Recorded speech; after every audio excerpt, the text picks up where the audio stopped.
वीरेन्द्रनगरमा जब सामान्य पानी पर्छ त्यसपछि डुबान सुरु हुन्छ। जब डुबान सुरु हुन्छ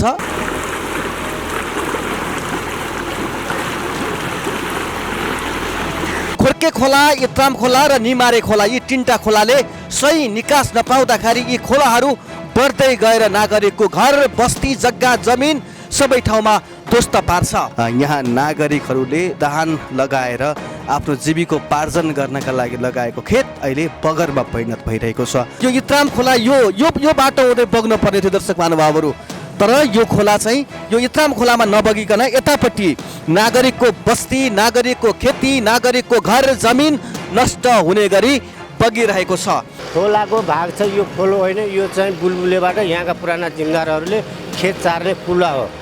यो पुलोमा त्यो खोलो मिसिएपछि अहिले अब यो खोलोलाई फर्काएर पनि लैजान नसकिने। समस्याको समाधान कसरी गर्न सकिन्छ भन्ने पनि थाहा छ, तर समस्याको समाधान गर्नका लागि कानमा बतास उहाँहरूको चल्दै चलेन। विपद आइसकेपछि फोटा खिच्न आउने जनप्रतिनिधि नेता बनाउँदाहरूलाई सबक सिकाउनै पर्ने बेला भएको छ दर्शक महानुभावहरू।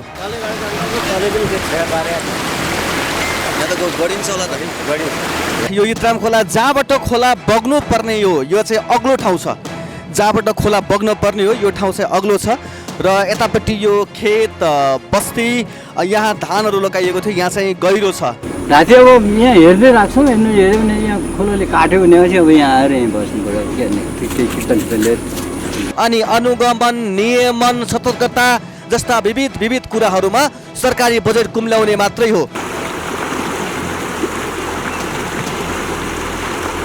कृषि क्षेत्र भनेर पनि भनिन्थ्यो कुनै बेला, तर कृषिको अवस्था यस्तो छ, लगाएका बाली, लगाएका धान अहिले खोलामा परिणत भइरहेका छन्। नमस्कार, दर्शन खबर हेरेर बस्नुभएका सम्पूर्ण दर्शक महानुभावहरूलाई हार्दिक स्वागत गर्न चाहन्छु। म चिन्तामणि कणेल।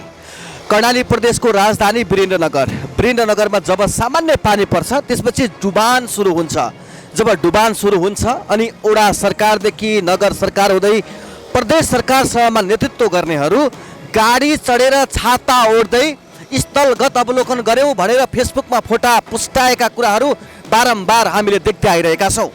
कर्णाली प्रदेशको राजधानी वीरेन्द्रनगरमा खास गरी तीनटा खोला, निमारे खोला, इत्राम खोला र खोर्के खोला, यी तीनटा खोलाहरूको सही सदुपयोग अथवा सही त्यसको चाहिँ व्यवस्थापन गर्न नसकेकै कारण वीरेन्द्रनगर उपत्यका हाइवेभन्दा मुन्ती र बारम्बार डुबानमा पर्दै आइरहेको छ। यसको खास समस्या के हो, समाधान कसरी गर्न सकिन्छ भनेर यहाँका सरकार चलाउनेहरूले थाहा नपाएको भने पक्कै पनि होइन, थाहा छ। समस्याको समाधान कसरी गर्न सकिन्छ भन्ने पनि थाहा छ, तर समस्याको समाधान गर्नका लागि कानमा बतास उहाँहरूको चल्दै चलेन। जब डुबान पर्छ, जब पानी पर्छ त्यस पछाडि एक पोका चामल र त्रिपाल लिएर राहत दिन्छौँ भन्दै आफ्नो पार्टीको जय जयकार गाउने यो जुन खालको संस्कार बसेको छ, त्यही संस्कारको रूप हो वीरेन्द्रनगर नगरपालिका डुबिरहने प्रमुख कारण। सुर्खेत जिल्लामा रहेका तीनटा खोला, खोर्के खोला, इत्राम खोला र निमारे खोला, यी तीनटा खोलाले सही निकास नपाउँदाखेरि यी खोलाहरू बढ्दै गएर नागरिकको घर, बस्ती, जग्गा, जमिन सबै ठाउँमा ध्वस्त पार्छ। यो अवस्था के हो? यसै रूप हामीले हिजो परेको पानीको मुख्य समस्या बनाउने इत्राम खोला हो भन्ने हामीले बुझ्यौँ र एका बिहानै हामी इत्राम खोलाको अवस्था के छ भनेर हेर्न आउँदै गर्दा पानी पर्दै गर्दा छाता ओढेर गाई जात्रा देखाउनु होइन कि यसको दीर्घकालीन समस्याको समाधान कसरी गर्न सकिन्छ भनेर हेर्न आउँदै गर्दाखेरि जो इत्राम खोला दर्शक महानुभावहरू, बुलबुलेको जुन ताल छ त्यो बुलबुले कम्पाउन्डदेखि दक्षिणतर्फ यो इत्राम खोला यो बाटो हुँदै बग्न पर्ने थियो दर्शक महानुभावहरू, तर यो खोला चाहिँ यो इत्राम खोलामा नबगिकन यतापट्टि नागरिकको बस्ती, नागरिकको खेती, नागरिकको घर, जमिन नष्ट हुने गरी बगिरहेको छ। जबसम्म यो खोलाको सही निकास हुँदैन तबसम्म नेताजीहरूले फेसबुकमा फोटा पुस्ट्याउने मात्रै हो, फेसबुकमा फोटा राख्ने मात्रै हो अनि अनुगमन, नियमन, सतर्कता जस्ता विविध कुराहरूमा सरकारी बजेट कुम्ल्याउने मात्रै हो।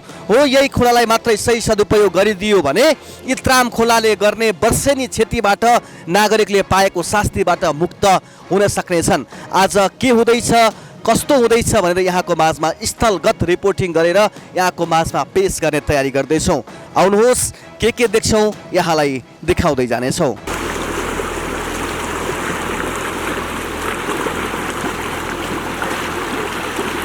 जस्तो यो इत्राम खोला अहिले चाहिँ यो खोला छोडेर यता खेततिर गइराखेको छ। हामीले थाहा पाए अनुसार तपाईँ यहाँको पुरानो पनि हुनुहुन्छ, यहाँ तपाईँले चाहिँ धेरै लामो समयदेखि यो इत्राम खोला किन यता चाहिँ खेततिर जान्छ, यो खोलाको अवस्था के हो, पहिला के थियो अवस्था, अहिले यो किन आयो र यसको दीर्घकालीन समस्या समाधानका लागि के गर्नुपर्छ होला? यो भवानपुर भन्ने गाउँबाट हजुरको एयरपोर्ट भएर गएको खोला हो यो 30 सालसम्म। त्यसपछि गएर यो खोला पूर्व हानिँदै छेकिँदै आएपछि हजुरको यो चाहिँ बुलबुलेमा यो खोला हालियो। बुलबुले हाल्दाखेरि बुलबुले सार्वजनिक क्षेत्र भएको हुनाले बुलबुले अलि वास्ता भएन, अनि 2-3 वर्ष त्यही छडुवा तालले यो खोलो बग्यो। खोलाको भाग छ यो खोलो होइन, यो चाहिँ बुलबुलेबाट यहाँका पुराना जिम्मेदारहरूले खेत चार्ने कुला हो। यो कुलोमा त्यो खोलो मिसिएपछि अहिले अब यो खोलोलाई फर्काएर पनि लैजान नसकिने। अब खोलोलाई त पहिला बाटो दिनु पऱ्यो नि। दिने क्रममा 4औँ-5औँ चोटि यो वारिपारि जग्गा धनीहरू बसेर पछि निर्णय के भयो त भनेपछि नगरपालिकाले 15 मिटरको अवधारण लिएर आयो। यहाँ 15 मिटर जग्गा धनीहरूले दिन नसक्ने अवस्था भयो। अब के गर्ने त भन्ने विकल्पमा त्यसपछि 10 मिटरमा सहमति भएपछि खोलो 2.5 मिटर, 3 मिटर, 2 मिटर यस्तो तरिकाको खोलो छ यसको नक्सा। अनि त्यसलाई अपुग 10 मिटर पुर्याउनलाई वारिपारिका जग्गा धनीहरूले दामासाईको हिसाबले परिपूर्ति गरिकन निर्णय भएर हामी यहाँबाट चाहिँ काँक्रीबिहारसम्म यो 4 मिटर गहिराइ खोला हानेर लगिएपछि त्यो कुरो पछि चाहिँ सेल आएर गयो, कामै भइदिएन। कामै नभएपछि यो वारिपारिका यी चाहिँ हानेका डिस्काहरू यही माटो यो वारिपारि भरेको अब जग्गाको सतह त देखिहाल्नु भयो। यो खोलो उर्तिँदै वारिपारि भत्किँदै खोलो माथि आइहाल्यो है। खोलो माथि आयो, यसले कुना परेर बाङ्गुर टिङ्गुरो यो चाहिँ अब कच्ची माटो हो यो ग्राभिल, जहाँनिरबाट कुइना परेको जहाँ कमजोर भएको उहाँ त हान्ने नै भयो। यो हान्दै आएको छ, गत साल पनि यही भएको हो। यही भएर अब प्रशासन यताउता गरेर पोहोर साल पनि अलिकति थुनेर पोहोर साल पनि क्षति भएकै थियो। अनि यो अहिले पनि तत्काल त्यो मैले यो ग्राभिल उठाउनुपर्छ भनेर यो वार्ड अध्यक्ष तलाई मैले तयारको लगत्तै भनेको छु। बाबु यो इत्राम खोलाले त्यहाँ बस्ती चाहिँ बस्दै गएको छ, भाडा यी जग्गावालाले अधिया दिने, अधियाबाट अहिले त लिजमा दिने चलन छ। लिजमा दिने कागज उसले चाहिँ उब्जनी गरोस् नगरोस् उसबाट जसरी हुन्छ असुल्ने हिसाबले जग्गाधनीहरूले यहाँ चाहिँ मान्छेहरूलाई लिजमा दिएर बस्ती बसाल दिनुभएको छ। मैले उहाँ जग्गाधनीहरूसँग पनि के आग्रह गरेको भने तपाईँहरू तात्नुहोस्, ऊ तलकोले पनि म पछाडि छु नभन्नुहोस्, सबै तपाईँहरू तात्नुहोस्। हामी यहाँ खोलाका लिगडिङमा बसेको हामीहरू छिमेकीहरूसँग सहयोग आदान प्रदान गरौँ। जाम गरेपछि हुन्छ भन्दा उहाँहरू चाहिँ असारसम्म चुपचाप, असारमा जब वर्षा सुरु हुनु पऱ्यो अनि चाहिँ मेरो खेतमा पसेछ उहाँ पसेछ भन्ने कुरेला हाल्ने, यहाँ दुःख गर्ने जो अब भनौँ न पारिश्रमिक गर्नेहरू चाहिँ यति महँगाइ छ, खाइ नखाइ खेती गरे, मल ल्याए, बिउ ल्याए, छडे, अब उनी पम्पुडा हात लाउने काममा आछ हेर्नुहोस् है त। तपाईँले भनेअनुसार यो खोला होइन कुलो हो, त्यो खोलालाई पेल्दै जुन एयरपोर्ट अगाडिबाट चाहिँ यो खोलालाई पेल्दै के यो जो इत्राम खोलो हुँदै आएर हजुरको यहाँबाट माथिबाट छिरेन खजुरा पुल छ अहिले, त्यहाँबाट यता हानिएपछि बुलबुलेको यो सार्वजनिक क्षेत्रमा पसेपछि वास्ता भएन। यसले आफै बाटो बनाउन ल्याएर कुलोमा मिसिन आयो। कुलोमा मिसिन आएपछि अब यो कुलो नै अहिले खोलोमा परिणत भएको छ। अब जस्तो यो तपाईँको चाहिँ यसको दीर्घकालीन समस्याको समाधान नगर्ने, जति बेला बर्खा आउँछ त्यति बेलामा नेताहरू आउने, फोटो खिच्ने, अनुगमन हो भन्ने होइन, त्यही मात्रै गर्ने देखिन्छ। अब नेताहरूले के गर्नु पर्ला त? नेताहरूले अब यसलाई मैले हिजो त पाप्न जानु गइहालेको थियो, यो जान देऊ र यो अलिकति चाहिँ सार्वजनिक चाहिँ अलि स्तरमा जान्थ्यो र प्रदेश सरकारको आँखा पर्थ्यो भन्ने पनि मैले सोच बनाएँ। हामी 1-2 जना कुरा पनि राख्यौँ यो कुरो।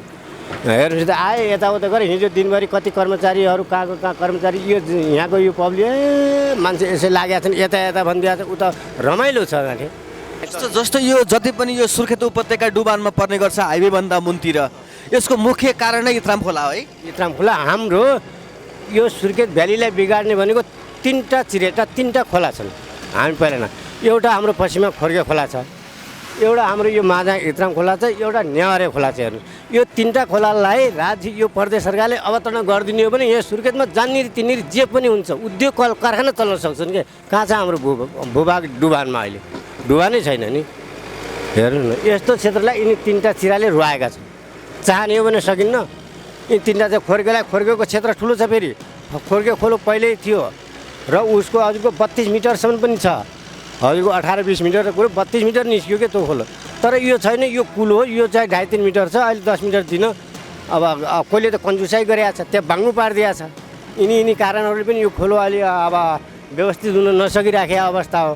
जस्तो यहाँको वडा सरकार होस् अथवा नगर सरकार होस् अथवा प्रदेश सरकार होस् नेताहरू चाहिँ जब जब बाढी आउँछ त्यति बेलामा चाहिँ गाडीमा चढेर आएर छाता ओढ्दै स्थलगत अवलोकन भन्दै फोटाहरू हाल्ने गर्नुहुन्छ। अब उहाँहरूको पुर्खौली संस्कार भयो। अब उहाँहरूले के गर्नुपर्छ नेताहरूले के? जब चाहिँ यस्तो भएपछि त्यहाँ मिडिया मार्फत चाहिँ देखिने त्यसपछि अझ चुनाव आउनुपर्छ कि चुनाव आइदिएको भए अझ जम्मा हुन्थ्यो। चुनाव सक्यो विजय हासिल गरे अब त्यो चुनाव खर्चबाट लिएर आफन्तलाई चाहिँ कसरी परिपोषण गर्ने भने यो चेतना हर पार्टीमा छ, एउटै पार्टीमा होइन। हजुरमा पनि छ ममा पनि छ। यस्तो छ हामी यसबाट माथि उठ्न जहाँसम्म सक्दैनौँ त्यहाँसम्म हामी दुःख पाइरहन्छौँ, यो निश्चित कुरो हो। हस् हस् धन्यवाद।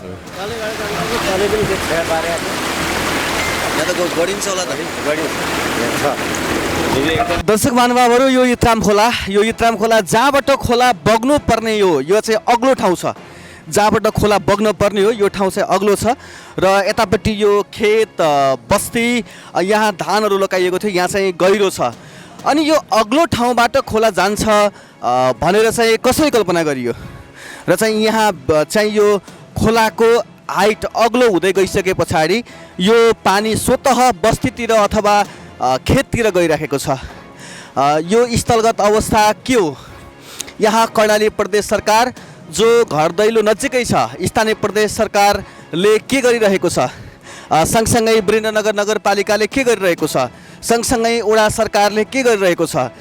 यो खोलाको पानी सही निकासमा जान नसक्दाखेरि यो विपत्ति आएको छ। दर्शक महानुभावहरू यो विपत्ति व्यवस्थापनका लागि राज्यका पैसाहरू विपद व्यवस्थापनका लागि भनेर खर्च गरिन्छ, तर यसलाई दीर्घकालीन समस्याको समाधान गरियो भने यस्ता खालका समस्याहरू नआउन सक्छन्। दर्शक महानुभावहरू हेर्नुहोस्, यहाँबाट यो गएको पानीले वीरेन्द्रनगर नगरपालिका वडा नम्बर 9 को क्षेत्र म्याक्सिमम डुबामा परिरहेको छ। त्यति मात्रै होइन, वीरेन्द्रनगर नगरपालिका वडा नम्बर 10 को अवस्था पनि त्यस्तै छ। हाइवेभन्दा मुन्तिरपट्टि रहेका वीरेन्द्रनगर नगरपालिका वडा नम्बर 2, त्यसै गरी वीरेन्द्रनगर नगरपालिका वडा नम्बर 3, त्यसै गरी वीरेन्द्रनगर नगरपालिका वडा नम्बर 9, त्यसै गरी वीरेन्द्रनगर नगरपालिका वडा नम्बर 10, त्यसै गरी विभिन्न वडाहरू यो खोला इत्राम खोला, निमारे खोला र खोर्के खोलाले वर्षेनी समस्या बनाइरहेको छ। खोलाहरू कहाँ छन्? हिजो बग्दै गरेका खोलाहरू कहाँ छन्? ती खोलाको खोजी गर्नुपर्ने कि नपर्ने? घडेरी बनाएर पैसा कुम्लाउने मात्रै हो अथवा के हो? यस विषयमा सरकारले ध्यान दिनुपर्ने कि नपर्ने? खास गरी हाइवेदेखि मुन्तिरपट्टि कृषि क्षेत्र भनेर पनि भनिन्थ्यो कुनै बेला, तर कृषिको अवस्था यस्तो छ, लगाएका बाली लगाएका धान अहिले खोलामा परिणत भइरहेका छन्, बगरमा परिणत भइरहेका छन्। स्थानीयहरूले हामीलाई खबर गरिसके यहाँ खेती लगाउने किसानले अध्ययमा लगाउने र त्यति मात्र होइन यहाँ लिजमा भाडा लिने गरिन्छ। अनि कृषि प्रधान देश, कृषि प्रधान हाम्रो कर्णाली प्रदेश, स्थानीय सरकार के हेरिरहेको छ? यो समस्याको समाधान गर्न पर्ने कि नपर्ने यहाँहरूले देख्नुपर्ने थियो। देख्नुभयो अथवा नदेखे जस्तो गर्नुभयो। आज हामीले देखाइरहेका छौँ। हेर्नुहोस्, यो बगिरहेको खोलो अग्लो छ, यतापट्टि नागरिकको बस्ती गहिरो छ, अनि यो गहिरोमा पानी गइरहेको छ भने यो पानीको व्यवस्थापन गर्न पर्ने हो कि होइन? अथवा यहाँका स्थानीयहरूले भने जस्तै गरेर यो खोला होइन कुलो हो, पहिला इत्राम खोला यो ठाउँबाट बग्थेन, उता एयरपोर्टको दक्षिण तर्फबाट बग्थ्यो भनेर पनि भनिरहेका छन्। पहिला कहाँ बग्थ्यो यो खोला? पहिला कहाँ बग्थ्यो? कहाँ हो यसको गन्तव्य? कुन बाटो हुँदै बग्न पर्ने हो यी खोलाहरू?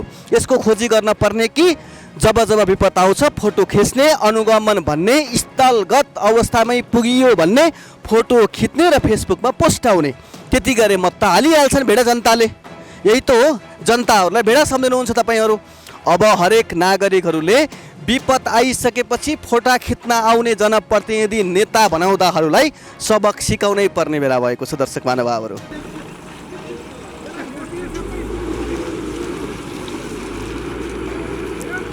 अस्ति तपाईँको यहाँ साउले पनि हामी अन्तबाट आइबस्यौँ कि हामी कालीकोट हाजुली भन्नेबाट आइबस्यौँ। हेर्नुहोस्, पोहोरको असोजको वर्षाले त्यहाँ घर मान्छेहरू त्यहाँ सबै फालिदियो मान्छे हाजुली। हजुर, त्यहाँबाट यहाँ आएर बसेका थियौँ। अब सालको 14,000 रुपियाँ दिने भनेर 14,000 दिने, अनि त्यो 3 कोठा जग्गा यति हो। भाडामा बस्नु भएको? भाडामा यो आफ्नै कटरा बनायौँ यही जग्गामा। अनि अस्ति अब साहुले त्यो यो कसैले पनि गरेन त्यतिकै थियो अस्ति आएर सबै धानबारी फालिदियो फेरि यो हामीले त्यो फालेको गरी सबै यो कसर मसर सबै निकाल्यौँ यति यो गरायौँ अनि त्यो अब पैसाले कोही गुन्दैनन् के गर्ने यहाँ अब हामी त नयाँ मान्छे हेर्नु के गर्ने त्यही गरेँ म त्यति रोकथाम भएको छ यहाँ अस्ति पसिगएपछि पानी अब छोराहरू मडारियो पानी पर्न जस्तो गऱ्यो भने के गर्नु तपाईँहरू छोरा बुहारी सबै पर इन्डिया गइए बेङ्गलोर छन् यिनीहरू तिनीहरू अब यिनीहरू केटाकेटी किन पढायो उहाँ स्कुलमा पढाउने बस्यो बुवा भनेर यहाँ राखिए अब घरतिरका दुईवटा एक तल रोडमा थियो एउटा माथि गाउँ थियो घाँचली ती घर सबै पहिला लग्यो अब यहाँ आएर कटेर सटेर बनाइ बस्यौँ यहाँ पनि यस्तै पानी पस्ने ठाउँ रहेछ अब के गर्ने यही साना बच्चा 4-5 नातिहरू त्यो त पानी पऱ्यो खोला बढ्यो भने निन्दा लाग्छ तपाईँहरूलाई कहाँ निन्दा लाग्ने राति म यहाँ चौकीदार गर्न आउँछु के गर्ने चौकीदार गर्न आउँछु यो अब खोलाले काट्यो भने यही थम्कामा गइकन बस्नु लाग्ने कस्तो बेलामा माथि थुम्कामा आएर बस्नुहुन्छ तपाईँहरू के भयो भने राति अब यहाँ हेर्दै राख्छौँ हेऱ्यो भने यहाँ खोलाले काट्यो भनेपछि अब यहाँ आएर यहीँ बस्नु पऱ्यो के गर्ने चिप्पल पानी पऱ्यो भने निन्दा लाग्दैन राम्रोसँग यसले थाहा हुन्छ खटखट पानी आउँछ त्यो बेला उठेरमा आउँछ अब ती बच्चाहरू त गाउँमा ती हेर्नुहोस् ती साना बच्चा ती के गर्ने यस्तै छ विपद नेपालको स्थिति यसको निकास छ तलसम्म पुरै हजुर त्यो खोलो अग्लो भएर नै यो त जाने बाहिर पानी बाहिर जाने हजुर कताबाट घुम्छ यो यहाँबाट यस्तो यो जङ्गलको छेउ भएर त कुनदेखि नयाँ गाउँदेखि यस्तो खुल्दै गयो निकास पहिला कहाँ थियो त्यो खोला जाने ठाउँ यही हो पहिला त यता जान्थ्यो गाडी यहाँदेखि पहिला कहाँ उताबाट पनि जान्थ्यो त्यो भरुलाबाट त्यो कहाँ त्यताबाट पनि जान्थ्यो ठाउँबाट बाँडेर थियो कि अहिले अब एक बरु फाल्यो नि पानी पहिल्यैदेखि मात्र पनि पानी गर्ने त्यस्तो जङ्गलको छेउ हुँदै यता खोज्नु चाहिँ सिँचाइको लागि त्यही भएर अहिले चाहिँ अब खनेर यता पुर्दै अब के गरौँ भनेको छ मसिना थियो नि अनि त्यहाँ अहिले खोलो छैन के गरिदियो घर बनाइदिए मैले पहिला यताबाट बोक्थ्यो अनि यसलाई जेसिबी लगाएर यताबाट बोकाएपछि यस्तो समस्या भयो त्यो जेसिबी लगाएको कसले हो जग्गावालाले कि सरकार अब कसले हो अब पहिला दर्शक महानुभावहरू यति बेला हामी इत्राम खोलादेखि सिधा तल हुँदै यो काक्रे बिहार नजिक आइपुगेका छौँ काक्रे बिहार नजिक आइपुग्दाखेरि यो खोलो फेरि यसरी यहाँबाट घुमेर कुन्टी भन्ने ठाउँमा पुर्याएर नयाँ गाउँ हुँदै फेरि तलतिर फर्काइएको छ भनेर यहाँका स्थानीयहरूले हामीलाई भनिरहेका छन् अनि यो खोलाको पहिलाको अवस्था यही हो अथवा अहिले यसो गराइएको भनेर हामीले बाटोमा हिँड्दै गर्दै गरेका केही स्थानीयहरूलाई पनि सोधेका छौँ र उहाँहरूले भन्नुभयो यो खोला चाहिँ पहिला यसरी जान्थेन यसलाई पछिबाट यस्तो बनाइएको हो पहिला चाहिँ यो विभिन्न ठाउँबाट सानो ठाउँ हुँदै आफ्नो गन्तव्यमा खोला जान्थ्यो र यो खोलालाई जबरजस्त यसरी यहाँ चाहिँ डोजर लगाएर यहाँ चाहिँ ढिक दुईतिर ढिक बनाएर यसरी लगिएको छ भने छ 12 वर्षमा खोलो फर्किन्छ भन्ने बुढापाकाको आन याद आइरहेको छ दर्शक महानुभावहरू अहिले मलाई खोलाको आफ्नो वास्तविक ठाउँ जता हो उतै जान खोज्छ खोला र यहाँ कसैले मानव निर्मित नयाँ परिकल्पना गरेर नयाँ कसैलाई खुसी बनाउनका लागि खोलालाई चाहिँ आफूलाई पाइक पर्नेतिर बगाउन खोजियो भने मान्दैन खोलाले मान्दैन त्यो ज्वलन्त उदाहरण सानोतिनो पानी पर्ने बित्तिकै वीरेन्द्रनगर जनमग्न हुन्छ डुब्छ वीरेन्द्रनगर अनि त्यति बेलामा जनप्रतिनिधिहरू आउने अनुगमनको नाममा फोटा खिच्ने फोटा पोस्टाउने फेसबुकभरि यिनै देखिएको छ त्यस कारणले गर्दा यो इत्राम खोलाको विषयमा हामीले हेरिरहेका छौँ आजको दिनमा यो इत्राम खोला मात्रै होइन दर्शक महानुभावहरू खोर्के खोला र निमारे खोलाको पनि समस्या छ यो खोर्के खोला र निमारे खोलालाई पनि त्यति ठुलो समस्या बनाइरहेको छैन खोर्के खोला र निमारे खोलाले तर यो इत्राम खोलाको यसको कुनै गन्तव्य छैन यसलाई जसलाई जता फर्काउन मन लाग्यो उतै फर्काइएको छ र चाहिँ एयरपोर्टको छेउबाट बग्ने गरेको खोलो बिस्तारै बिस्तारै बिस्तारै बुलबुलले सरकारी क्षेत्रतिर छिराउँदै यसरी आफूलाई पाइक पर्ने जता मन लाग्यो उतै घुमाउँदै यो गरेको कारणले गर्दाखेरि यहाँका वीरनगरवासीका धेरै नागरिकहरूले शास्ति खेप्नु परेको छ। यही खोला बेला बेलामा जहाँ अघि हामीले रिपोर्टिङ गरेर देखाएका थियौँ त्यहाँबाट पस्यो भने वीरनगर नगरपालिका वार्ड नम्बर 9 डुब्छ भने यहाँबाट गइसकेपछि काँक्री बिहारभन्दा मुन्तिर वीरनगर नगरपालिका वार्ड नम्बर 10 का विभिन्न क्षेत्रहरू डुबानमा पर्ने गर्छन्। यसको दीर्घकालीन समस्या समाधानको उपाय चाहिँ के हो भनेर यहाँका नेतृत्व गर्ने नेतागणहरू जनप्रतिनिधिहरूले यस विषयमा दीर्घकालीन सोच पुर्याएको ध्यान दिएको देखिएको छैन। यहाँ चाहिँ कुनै पनि तपाईँको जाली तटबन्ध केही पनि गरिएको छैन। दर्शक महानुभावहरू यहाँ देखाइरहेका छौँ जग्गा धेरै तल छ तर खोला धेरै माथि छ अनि यहाँ पानीको बहाव बढ्यो भने सुतह जग्गा जमिन र बस्तीतिर पस्छ भनेर हामीले भनिरहनु पर्दैन। यो तपाईँ हामी सबैले थाहा पाइराखेकै कुरा हो। त्यसैले जब जब बर्खा पर्छ बर्खा परिसके पछाडि एक बोरा चामर त्रिपाल जस्ता विभिन्न कुराहरू गरेर कहिलेकाहीँ आर्मीका बोटहरू कहिलेकाहीँ सशस्त्रका बोटहरू घुमाएर डुलाएर बढी चर्चा परिचर्चा कमाउनुभन्दा पनि यसको दीर्घकालीन समस्याको समाधान गरियोस्। यदि यसो गरियो भने यहाँका नागरिकहरूले शास्ति खेप्नु पर्दैन। दर्शक महानुभावहरू यति बेलामा यो इत्राम खोलाबाट यहाँबाट फाटेर यता जुन तपाईँको बारीतिर गएको थियो नागरिकहरूको बस्तीतिर गएको थियो यसलाई चाहिँ अल्पकालीन समस्याको समाधान गरिएको छ। यो दीर्घकालीन होइन। यहाँ फेरि ठुलो पानी आयो भने यसलाई फाल्छ नै। त्यसैले सम्बन्धित निकायले यसलाई चाहिँ दीर्घकालीन समस्याको समाधान गर्नका निमित्त यसलाई कसरी व्यवस्थापन गरियो विज्ञ टोली राखेर यो समस्याको समाधान गरियोस्। यहाँका नागरिकहरूले यसरी आकाशमा बादल लाग्ने बित्तिकै त्राही हुनुपर्ने अवस्था नहोस् र यसको दीर्घकालीन समस्या समाधानका लागि सम्बन्धित सरकारवाला सबैको ध्यान पुगोस्। हाम्रो चाहना यही हो। यहाँको माझमा हामी यहाँबाट यही अपिल गर्न चाहन्छौँ।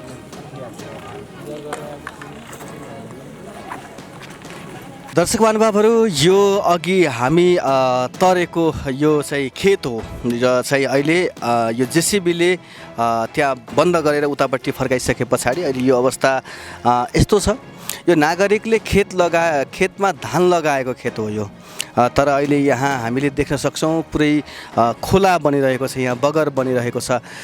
यो अवस्था हामीले हेर्दै गर्दाखेरि के कस्तो महसुस गरिरहेका छौँ म सोध्न चाहन्छु कर्णाली प्रदेश सरकारका मुख्यमन्त्रीज्यूलाई, विभिन्न मन्त्रालयका मन्त्रीज्यूहरू, त्यसै गरी वीरनगर नगरपालिकाका प्रमुखज्यूहरू, सम्बन्धित वडाका वडा अध्यक्षज्यूहरू, यो दृश्य तपाईँलाई देख्दै गर्दा कस्तो महसुस भइरहेको छ?